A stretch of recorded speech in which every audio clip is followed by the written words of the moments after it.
oriented. Now, regarding skills development, to be fair to the government, at least Lagos State, there's a lot going on. One can now say, is it being well done, or are they following up enough?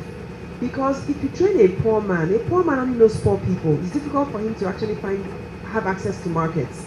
So those people who are trained have to be linked. So if, for example, I train people in construction skills training, you a good carpenter, you a good plumber, you a good tiler, those people will not come out of poverty, because if they come to my house or to your house, you will tell them no thank you. Why? Security concerns. Okay? But if I start a company and I say to all of you here, if you have any issues, we can fix it for you. You will very happily give me your card, and I can then send them to your homes to solve the problem and then pay them a good salary. So it's important to understand that besides skills training, we need entrepreneurial orientation, values orientation, okay, what's saying about self-leadership. We also need management training, and then we need access to markets before access to funding. The problem is that many times you think that funding will make people thrive. No.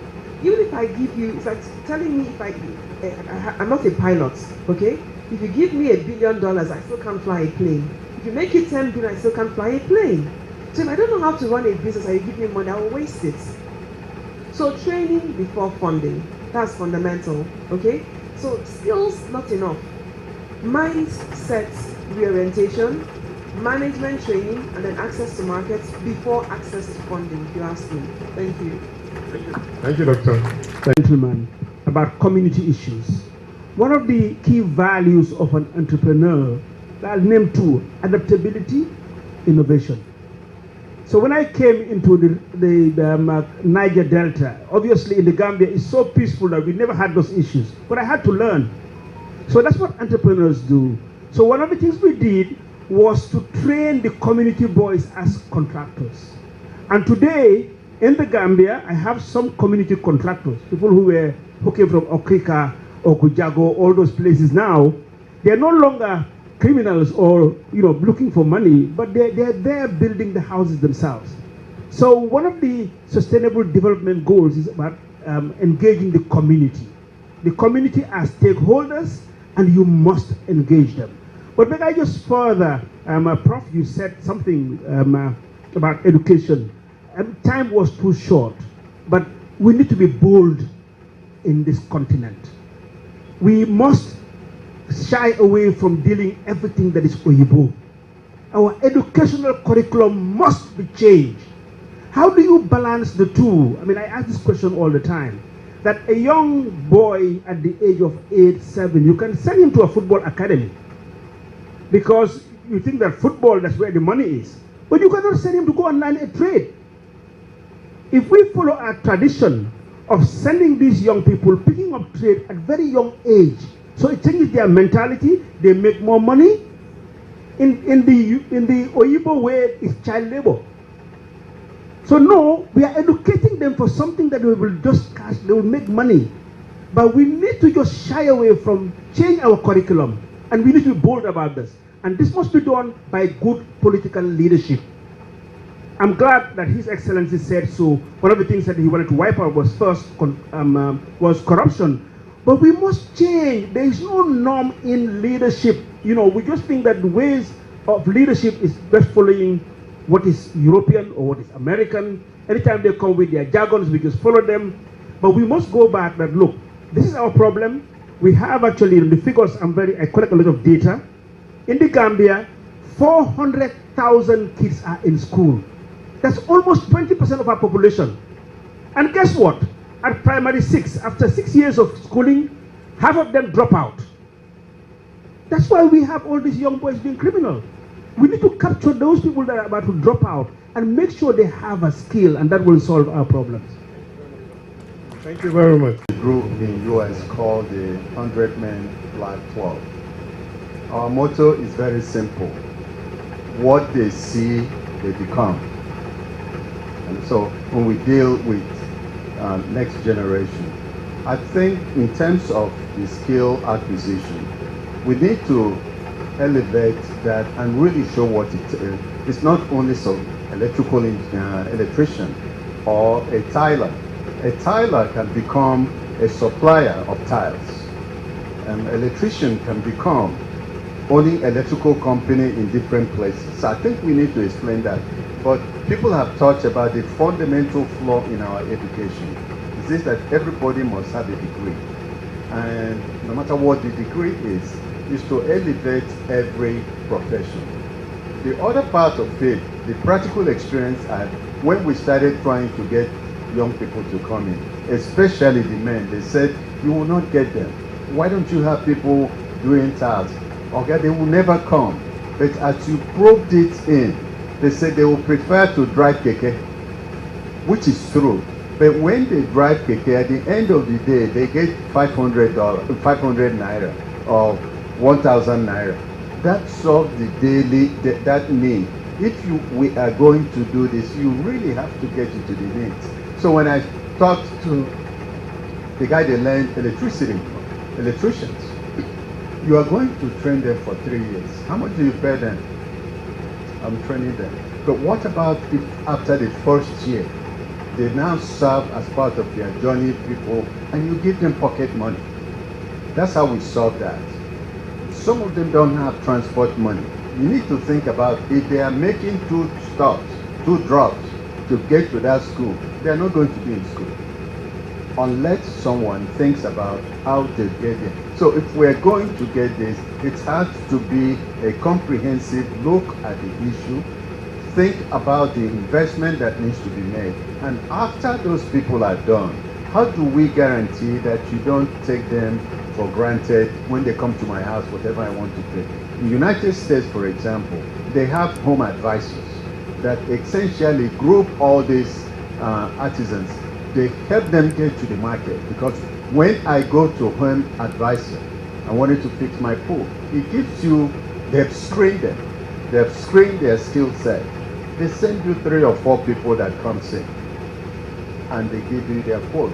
So we have to elevate that. How do you bring them into the market? How do you hold them accountable? And how do you train them? It takes time. It takes the government. But I'm here to say we don't necessarily have to wait for the government, as great as it is for them to come in. Can non-profit organizations and other places fill this gap until other things are done? Thank you very much. You know, every time you deal with entrepreneurship students, they always talk about the problem in Nigeria is finance. And I always come back, it is not finance, it is creativity. And TAF just told us, just gave us a great example. I mean, with most of his buildings, he didn't go to a bank and get X billion. He just creatively dealt with the problem. I mean, you get people, you pre-sell houses, you don't jump and put all the money you have into infrastructure. As people see their building getting to the little level, are willing to pay the next level, and they finance you literally. And so that thinking, oh, I needed to have had $1 billion before I started this, is dealt with. But very quickly, point about neuroscience and all of that, it matters. Hetty talked about the mind as a person. You know, really, how do you achieve self-mastery? There's a lot of work going on, and I would like to encourage people to try and follow that work. On why people follow emotion more than rationality in public life and all kinds of things.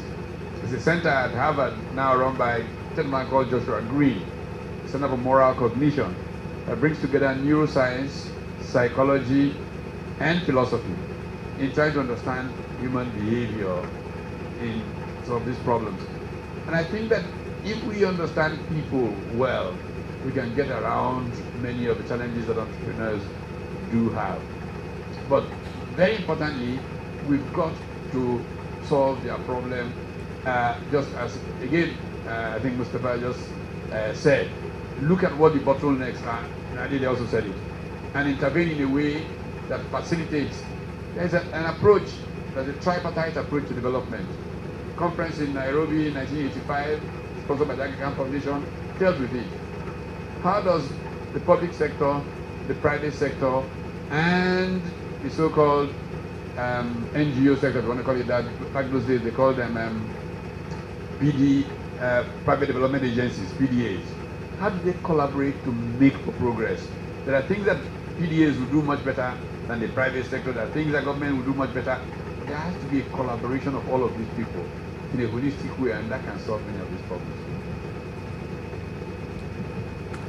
It echoes exactly what Prof just said, which is, for me, I think of government's role as clarity and a cohesive strategy, right? So if I think about different ecosystems in the world that seems to attract development and capital, we all know if you want to go to the hotbed of finance, you go to Wall Street in New York. And that clarity has now allowed for investments, talents, infrastructure, all concentrated in that one small part of the world. The same thing, we all know that if you want to make a world-class movie, you go to Hollywood, right? And all the actors, the producers, the movie studios can now coalesce around that. And to be honest, I would say the same thing has happened here in Nigeria. There's a very popular case study about Paystack, which sold for a few years ago for $200 million. And that's on the back of a lot of cohesive strategy from the Nigerian Central Bank over the last 15 to 20 years. Around agency banking, Nigeria has some of the most advanced banking infrastructure in the world. So it just says to you that when there is clarity, it means that investment can back that clarity. And young people can now say, look, if I focus on a particular area, I'm seeing my peers selling their business for $200 million, I can also follow the same suit. Last few years, about $9 billion in venture capital has been raised, right? So I think of government, I don't think of it as either or, that it's only private sector, it's only public sector. It's clear to me it must be a combination, all moving together in the same direction. And when that happens, great things can happen. Thank you very much. To just stand here and say thank you for taking out your time to attend this August occasion, particularly those who flew in from America, Gambia, and the rest. But I need to say one or two things about this event. This event was put together around January 9th, just about a month ago, by Prof. And when he told me that we're going to have a twin conference, I was wondering, one is handful, two, and back to back. But he said, don't worry, we will do it. And today we are here as witnesses to what grit, determination, and resilience can do. Please, a round of applause for Professor Patu Tomi. We have learned a lot in this short period of time, and I'm sure everybody will take one or two things home. And a lot of minds would have been changed to reset towards entrepreneurship. If no other person, I think I am almost a disciple now, and I'm going to go back and view these sessions at my own time for me to learn more about some of these things. I want to say a very big thank you to our distinguished guests who, within a short period of being invited, some of them were here some minutes to 10 o'clock in the morning, waiting for the program to start. And they held on till we started the program, and they are still here till the end of the program. I say very big thank you to you. And for the faculty, quote and unquote, here, we've been richly blessed, because these are people that done it, not just those who read in the books. And please, we'll continuously engage you, and at short notices we'll be calling on you to come and give us some of these, because you can't go with this without spreading it all over the country. I say very big thank you, and Dr. Mustafa, for making Nigeria your second home. You will always be welcome. Thank you so much for coming, and I bid everybody safe trip back to your various destinations. Thank you very much. God bless you all too.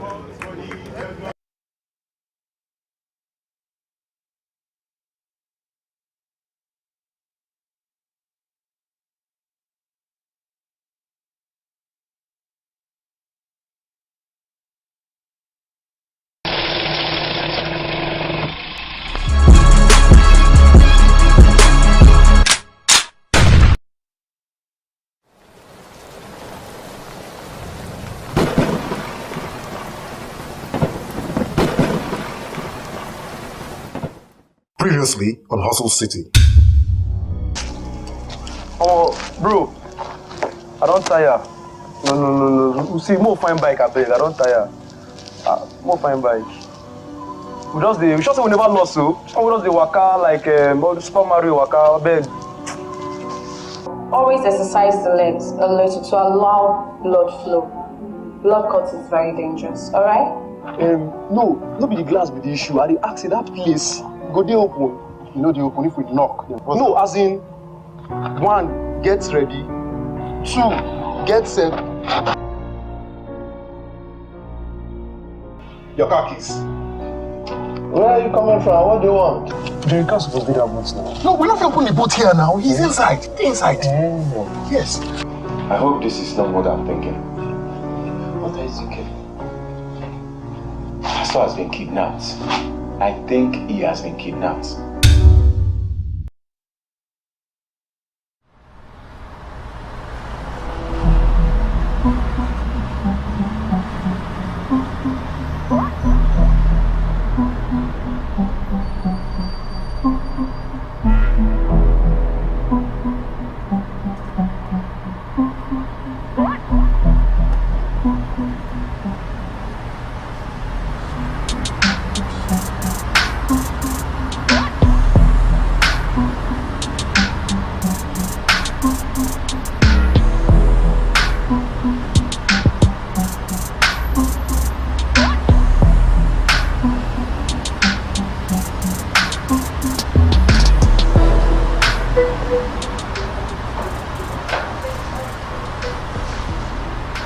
This does me not feel as well.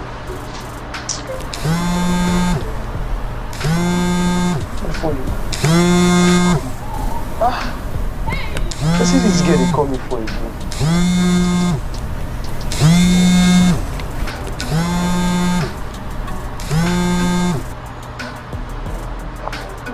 Hello?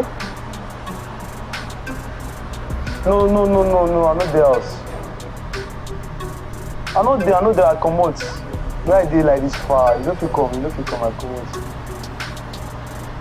Maybe later, beg. See one come do. I beg.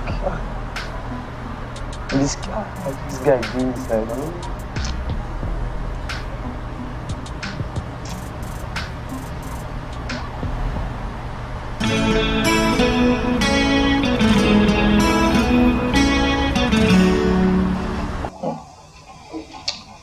Madam, thank you for coming. Oh, welcome. Have we heard anything? Well, not at all. We are just waiting till 8 before we make the call. I just hope that is okay.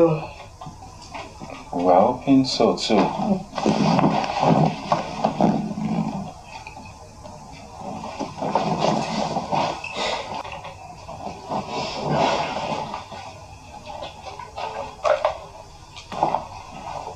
Just pray, everything will be fine. Just what's there? Just something else. It's fine.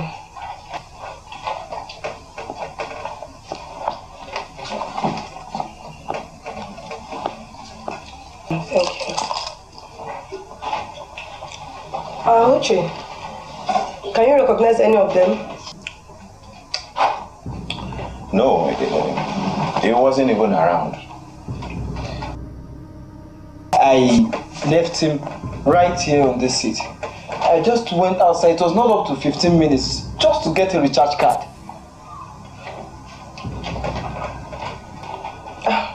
And I've told Daddy, you should even employ a security personnel or rather even install an alarm system in that place. Huh? I also told him, he said it was a waste of money. Just imagine his own safety, a waste of money. Oh God. I'm not sure. Huh?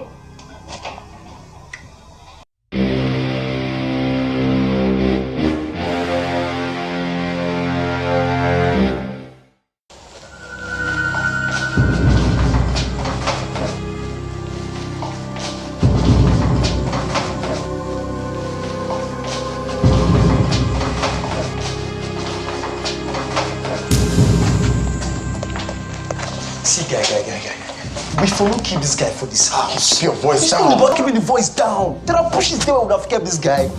If you're looking for a kidnapped person, where are the places you will check? Bushes, uncompleted buildings, okay? The house is the last place you will ever check. Still, this thing no jail now. You shouldn't have kept this guy in this house. Look, we have done the hardest part, okay? Bringing him here, okay? Let's just ride this thing out. Let's just have patience. See. Right now, I'm living here.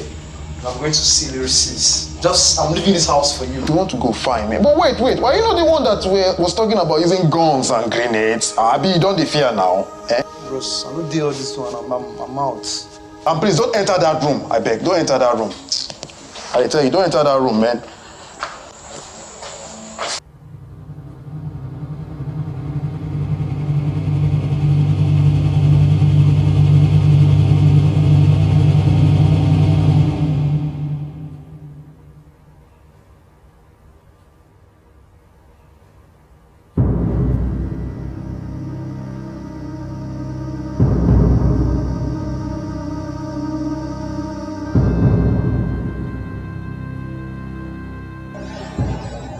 Bro, before I forget, sister says she wants to see. What do you tell her? Nothing now, that's into it all. How she did? That's the problem, she did very seriously. No problem, man. Everything will soon be over. Everything will be over soon, man. Hope so. Not 8, so it's 8 p.m. now, man. Not true. Yeah. Yeah, next time.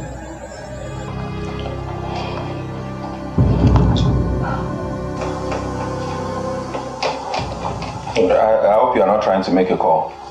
You're not trying to make the call, because that's exactly what I'm trying to do. I'm trying to place a call too.